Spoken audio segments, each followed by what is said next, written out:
नमस्कार, मैं आदित्य द्विवेदी नक्षत्र तक के एक नए वीडियो में आपका स्वागत करता हूं। वीडियो शुरू करने के पहले मैं आपको सूचित कर दूं, अगर आप ज्योतिषीय परामर्श लेना चाहते हैं, कुंडली मिलान, मुहूर्त, रत्न, रुद्राक्ष, ग्रह शांति या ज्योतिष का कोर्स करना चाहते हैं, तो आप हमारे संस्थान से संपर्क कर सकते हैं। नमस्कार, मैं आदित्य धर द्विवेदी नक्षत्र तक के राशिफल कार्यक्रम में आपका स्वागत करता हूं। मेष राशि जनवरी 2026 के बारे में मैं आपको प्रिडिक्शन दे रहा हूं। पूरे महीने को 4 भागों में मैंने बांट दिया है, यानी इस वीडियो में आपको मंथली राशिफल भी मिल जाएगा और 4 भागों में बटा हुआ है, इसलिए आपको साप्ताहिक राशिफल भी मिल जाने वाला है। वीडियो को लाइक कर दीजिएगा, चैनल को सब्सक्राइब कर दीजिएगा और शेयर भी कर दीजिएगा वीडियो को। सबसे पहले मैं आपको इस महीने के लिए आपके लिए जो शुभ और अशुभ तारीखें होंगी, पहले मैं उन्हें बता देता हूं, फिर उसके बाद मैं आपको ग्रह स्थिति के बारे में और फिर फलादेश के बारे में बताऊंगा। देखिए, अगर आपको इस महीने कोई भी शुभ काम करना है, गाड़ी लेना है या फिर किसी भी प्रकार के नए प्रोजेक्ट को शुरू करना है, कोई नया शाइन वगैरह करना है, तो यानी कुल मिलाकर के किसी ऐसे काम के लिए अगर आपको जाना है जो आप अपने लिए शुभ मानते हैं, तो उसके लिए तारीखें होंगी जनवरी 2026 में 2 तारीख, 3 जनवरी, 21 जनवरी, 22 जनवरी, 26 जनवरी, 27, 29 और 30 ये तारीखें आपके लिए शुभ रहने वाली हैं। और जिन तारीखों में आपको सावधानी रखना है, इन तारीखों में कोई भी नया या शुभ काम करने से बचना है, कोई भी नया प्रोजेक्ट, कोई भी नया शाइन, नई डील के लिए आपको अवॉइड करना है, वे तारीखें बनती हैं 5 तारीख, 6 तारीख, 13 तारीख, 14, 15, 23 और 24 जनवरी को आपको अवॉइड करना ज़्यादा अच्छा रहेगा। इन तारीखों में ना ही कुछ नया काम शुरू करें, ना नया प्रोजेक्ट लें, ना ही कोई शाइन वगैरह करें और ना ही कुछ भी नई खरीदारी करें, तो आपके लिए ज़्यादा बेहतर रहेगा।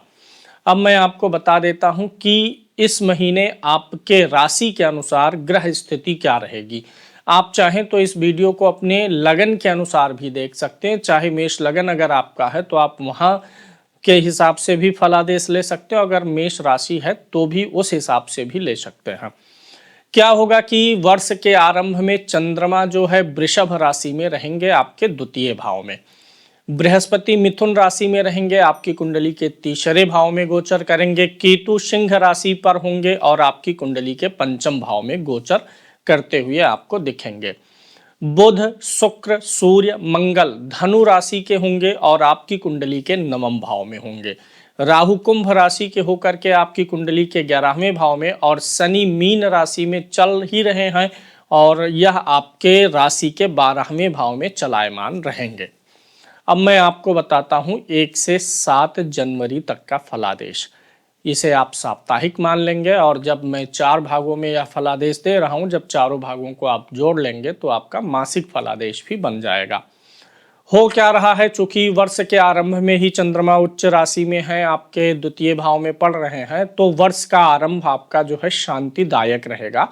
वर्ष का आरंभ जो हो रहा है, जनवरी की शुरुआत ही आपके लिए शांति का जो है चिन्ह लेकर के आ रही है। 1-2 तारीख को आप बहुत ही सादगी से नए वर्ष का स्वागत करेंगे, बहुत ज़्यादा तामझाम नहीं करेंगे, सौम्यता और सादगी पूर्वक नए साल में आप प्रवेश करने वाले हैं। आप अपने महत्वपूर्ण कार्यों को इस समय में पूरा करेंगे। 1-2 तारीख को सिर्फ भाग दौड़, आपाधापी और नए साल की चमक में आप समय नहीं गंवाएंगे, बल्कि आप अपने कार्यों को पूरा करने में भी लगे रहेंगे।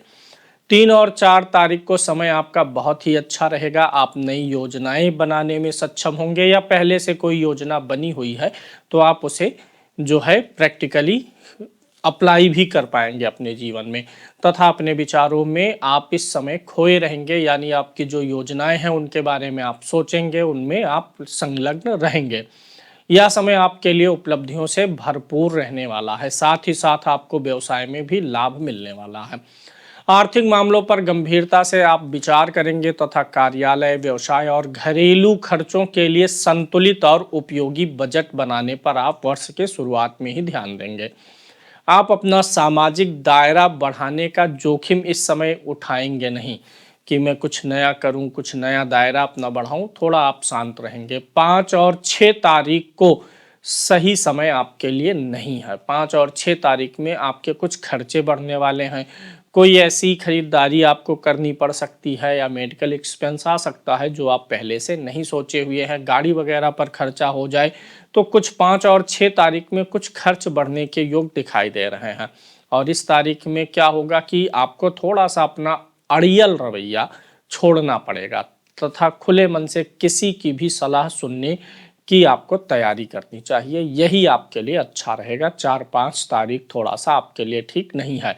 पारिवारिक स्थितियां तथा दफ्तर में कामकाज का तनाव भी आपके ऊपर बढ़ने वाला है, तो इसलिए आप मेंटली प्रिपेयर रहें कि अगले साल, नए साल की शुरुआत में जनवरी में क्या करना है। 4 और 5 तारीख को तनाव से स्वयं को मुक्त रखने का प्रयास रखें। 7 तारीख को आपके लिए समय अच्छा है। 7 तारीख को आप पुनः तनाव से मुक्त हो जाएंगे। अब मैं आपको 8 जनवरी से 15 जनवरी तक कैसी गतिविधियां रह सकती हैं इनके बारे में फलादेश करता हूं। दिनांक 8 को कुछ नया कार्य संपन्न होगा। जो पिछले हफ्ते आपने कुछ कार्य किए थे, योजनाएं बनाई थी या किसी काम पे लगे हुए थे, वह 8 तारीख को आपका कंप्लीट होने वाला है। आपका कोई प्रोजेक्ट कंप्लीट हो सकता है, कोई खरीदारी की योजना थी वो कंप्लीट होने वाला है, कुछ ना कुछ योजनाएं आपकी पूरी होने वाली हैं। आप अपने स्वास्थ्य का पूरा पूरा ख्याल रखने वाले हैं। आपका अच्छा समय यहाँ से शुरू हो जाएगा। आप जो भी करेंगे वह शानदार करेंगे, यानी लाग लपेट नहीं करेंगे, ढिलमुल रैया नहीं अपनाएंगे। जो भी काम आप करेंगे वह बहुत बेहतरीन तरीके से करेंगे, उसका अप्रिसिएशन भी आपको मिलेगा। 9 और 10 तारीख को समय धन कमाने का है। घरेलू खर्च के लिए संतुलित और उपयोगी बजट बनने के साथ साथ धनागमन भी होने वाला है, धन की वृद्धि होने वाली है। आप अपना सामाजिक दायरा इस सप्ताह में बढ़ाएंगे। कुछ गुप्त समझौते हो सकते हैं या किसी से कुछ गुप्त मुलाकातें भी संभव हैं। माता पिता के प्रति आप अपनी जिम्मेदारियों का एहसास करेंगे और माता पिता के साथ में आप समय बिता सकते हैं, उनके लिए कुछ खर्चे भी कर सकते हैं। कई मोर्चों पर एक साथ काम करने से आप बहुत व्यस्त रहने वाले हैं, क्योंकि इस समय में आप अपने व्यावसायिक और पारिवारिक जीवन दोनों में पर्याप्त समय देना चाहेंगे, इसलिए आपकी दिमागी व्यस्तता काफ़ी अधिक रहेगी। 11, 12 और 13 तारीख को शांतिप्रद समय रहेगा। कोई बहुत आपाधापी नहीं रहेगी। मानसिक सुकून आपको महसूस होता हुआ नजर आएगा। कोई विदेश स्थित जो है परिचय वाला व्यक्ति आपसे संपर्क साध सकता है, या कोई ऐसा मित्र या नात रिश्तेदार आपका जो काफ़ी दूर आपसे रहता हो, उससे आपका कम्युनिकेशन स्थापित हो सकता है। और ऐसे लोग जो इस सप्ताह विदेश यात्रा करने की सोच रहे हैं वो भी सफल होते हुए नजर आ रहे हैं।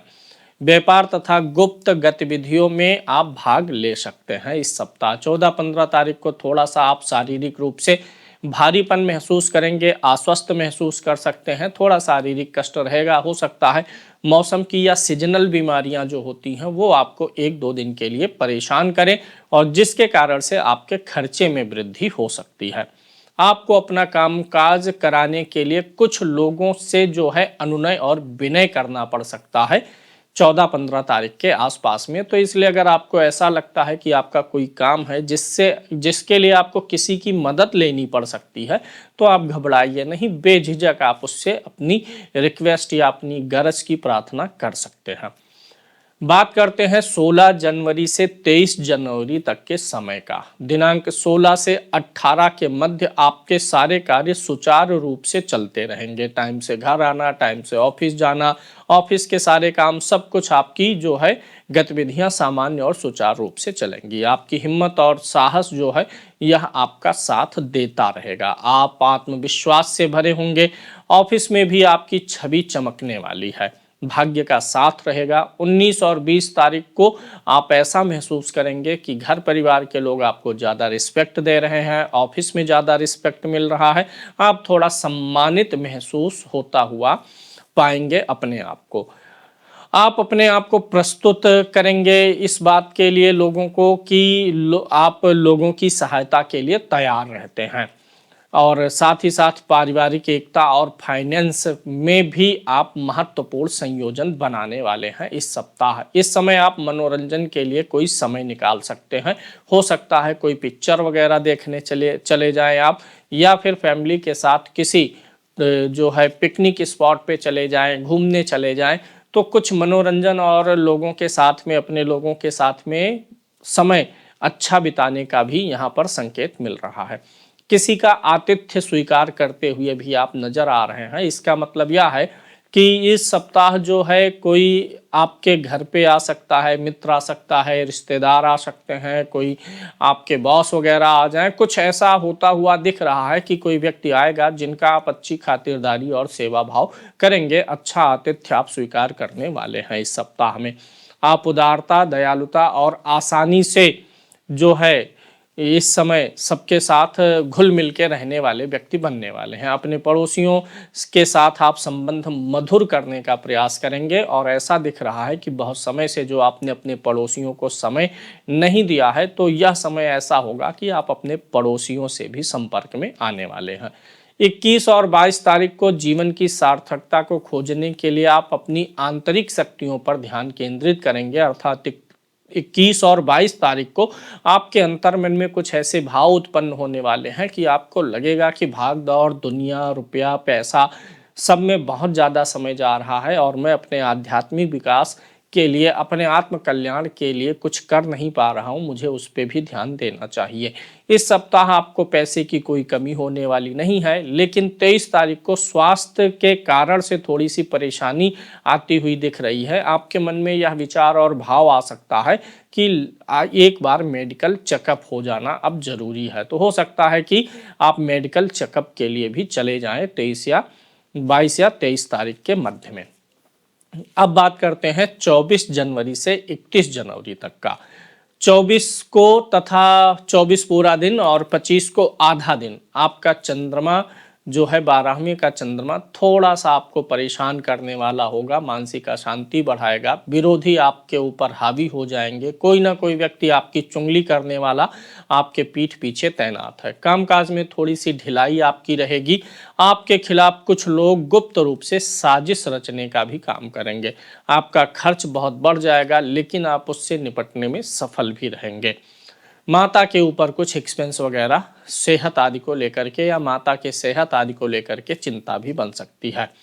इस बीच में क्या करना है, आप खुद को सहानुभूति का पात्र ना बनने दीजिए तथा अपनी आंतरिक शक्तियों से प्रेरणा हासिल करने का प्रयास कीजिए।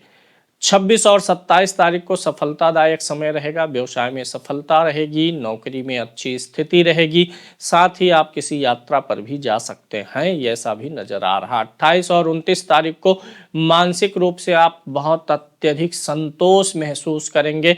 आप एक बार इस चीज पर विचार करेंगे अवश्य। आपके मन में आप थोड़ा खाली समय निकाल करके आप अपने अंतर मन में झांक करके यह सोचेंगे कि मैंने परिवार के लिए सब कुछ अच्छा किया, खुद के लिए किया, नौकरी में भी मैंने अपना पूरा योगदान दिया। एक प्रकार से अंदर से आप अपने आप को खुद ही सांत्वना देते हुए नजर आएंगे। मित्र और परिवार के सदस्यों से प्रेम भरा व्यवहार आपका जारी रहेगा।